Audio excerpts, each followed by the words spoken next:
gun pointed at a legend's head, a forced confession caught on camera. And now, that exact footage has leaked straight onto the internet. For months, this case only existed on paper, buried inside sealed court documents. Now the actual video is out, and it is already changing everything.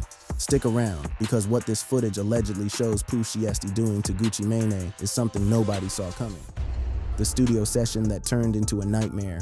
Back in 2020, Gucci Mane signed Pooh Shiesty to his label, the New 1017 Records, treating the young Memphis rapper like one of his own proteges. For a while, that relationship looked like a classic mentorship story, an already established legend pulling up a rising star. Williams built a real career off that platform too, breaking through with hit records and developing a reputation as one of the more unpredictable and outspoken young voices to come out of Memphis in recent years. But according to federal prosecutors, that same relationship ended in one of the most violent contract disputes hip-hop has seen in years. Prosecutors say Pooh Shiesty, whose real name is Lontrell Williams Jr., had grown deeply unhappy with the terms of his recording deal and wanted out. So, he allegedly arranged what looked like an ordinary business meeting with Gucci Mane, real name Radrick Davis, at a recording studio in Dallas on January 10th. It is also worth remembering this was not Williams' first brush with federal law either. He had already pleaded guilty back in 2022 to a separate federal firearms conspiracy charge, and he was actually released from that earlier case in October 2025 to serve the remainder of his sentence on house arrest in Frisco, Texas.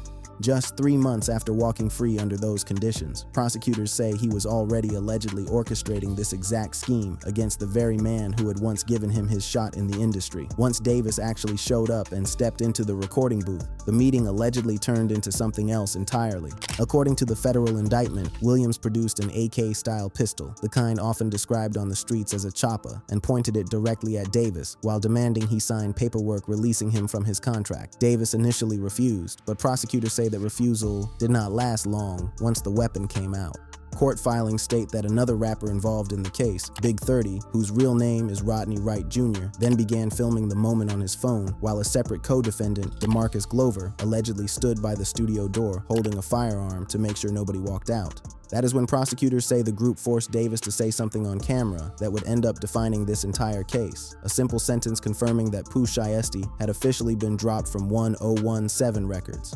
Beyond the forced statement, authorities allege the group also walked away with roughly $450,000 in cash and jewelry, including Davis's wedding band, a set of earrings, and a watch. In April, federal prosecutors charged 9 people in total, including Williams' own father, and Big 30 with kidnapping, robbery, and extortion. Every single one of them has pleaded not guilty.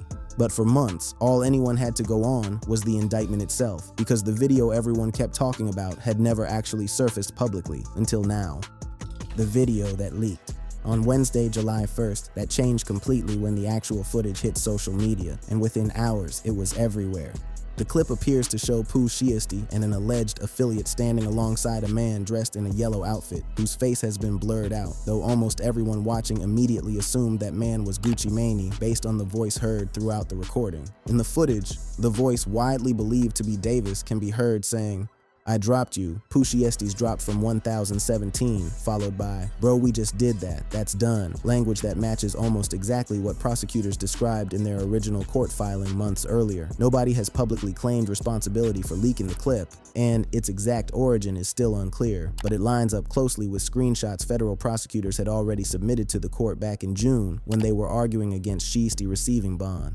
Those earlier filings included still images allegedly pulled straight from studio surveillance, showing Williams, his father, and several of his co-defendants present during the confrontation, which is part of why so many people online immediately assumed the newly leaked clip was authentic rather than some kind of fabricated rumor. Once the video started circulating, hip-hop commentator DJ Academics shared it with his own massive following, and the reaction online split almost immediately into two very different camps. Some viewers slammed Williams directly, with one widely shared comment pointing out that he was facing life in prison over something that could have simply been solved by hiring a lawyer to renegotiate the deal. Others focused less on Shiesty and more on how composed Davis appeared throughout the entire ordeal, with several commenters saying the footage almost made Gucci Mane look like the calmest person in the room.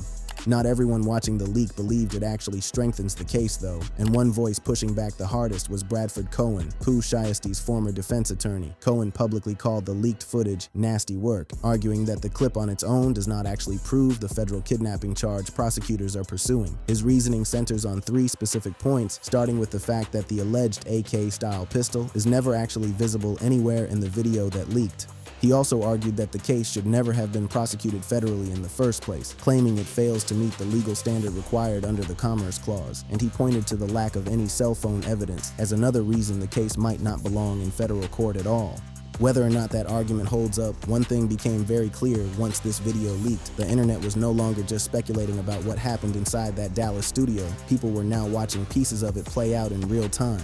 That shift matters more than it might seem at first, because up until this point, almost everything the public knew about this case came filtered through legal paperwork and secondhand reporting. Court documents can describe a gun being pointed at someone's head, but they cannot fully capture the tone of a room, the body language of the people inside it, or how calm or terrified someone actually sounded in the moment. Once real footage entered the conversation, this stopped being just another headline scrolling past on a timeline, and it became something people felt like they were actually witnessing firsthand, which is exactly why it spread as fast as it did. Where the case stands right now, while the leaked clip was busy taking over timelines, the actual legal situation behind it had already been getting worse for Pooh Shiesty for weeks. Back in June, prosecutors filed a lengthy motion opposing his request for bond, arguing that Williams poses both a flight risk and a genuine danger to the community, and the judge ultimately denied his release. That request became even harder to justify once new details emerged about exactly how Williams was able to be at that studio in the first place, while technically still under house arrest. According to court records, Williams had an inappropriate relationship with one of the case supervisors overseeing his house arrest, and that same supervisor allegedly created fake day passes, allowing him to travel to locations that were never actually approved, including the trip to the Dallas studio on January 10th. That supervisor has since been fired. To make matters even messier for his defense, prosecutors also allege that shortly after the incident, Williams got into a drunk driving accident and texted an unidentified contact admitting he had just got in a wreck. Beyond the video itself, prosecutors say their case is built on far more than just footage. They have pointed to text messages, prior bond violations, and statements from 5 separate cooperating witnesses, one of whom was actually working security at the studio that day and survived the robbery. That witness reportedly wrote directly to the judge, asking that Williams remain behind bars, saying they genuinely feared for their own family's safety if he were ever released. Prosecutors used that same letter to argue that no condition of release, no ankle monitor, and no amount of supervision could actually protect the witnesses and the broader community from the danger they believe Williams still represents. Gucci Mane himself has not stayed quiet about any of this either. He appeared to respond to the entire situation through his music, releasing a diss track called Crash Dummy aimed directly at Williams. In it, he describes feeling the pressure build the second he walked into that room, and he raps about signing under duress before admitting he now feels completely betrayed by someone he once mentored. That track did not go unnoticed either, with fellow rapper Freddie Gibbs publicly mocking it online, which only added another layer to an already messy public back and forth between artists picking sides in this case. Outside of the music itself, this case has also reignited an old and very familiar debate within hip-hop culture, the conversation around cooperating with federal investigators, because prosecutors are relying on cooperating witnesses to help build their case. Some corners of the internet accuse people connected to Williams of snitching, a label that carries serious weight and consequences in that world. At one point, rapper Rollo publicly apologized after facing backlash for denying that anyone around the case had actually cooperated with investigators, showing just how tense and divided the reaction to this entire situation has become across the culture. As things stand today, Pooh Shiesty remains locked up in the Kaufman County Jail while his case moves forward, and his trial has already been pushed back once, now scheduled for February 2027.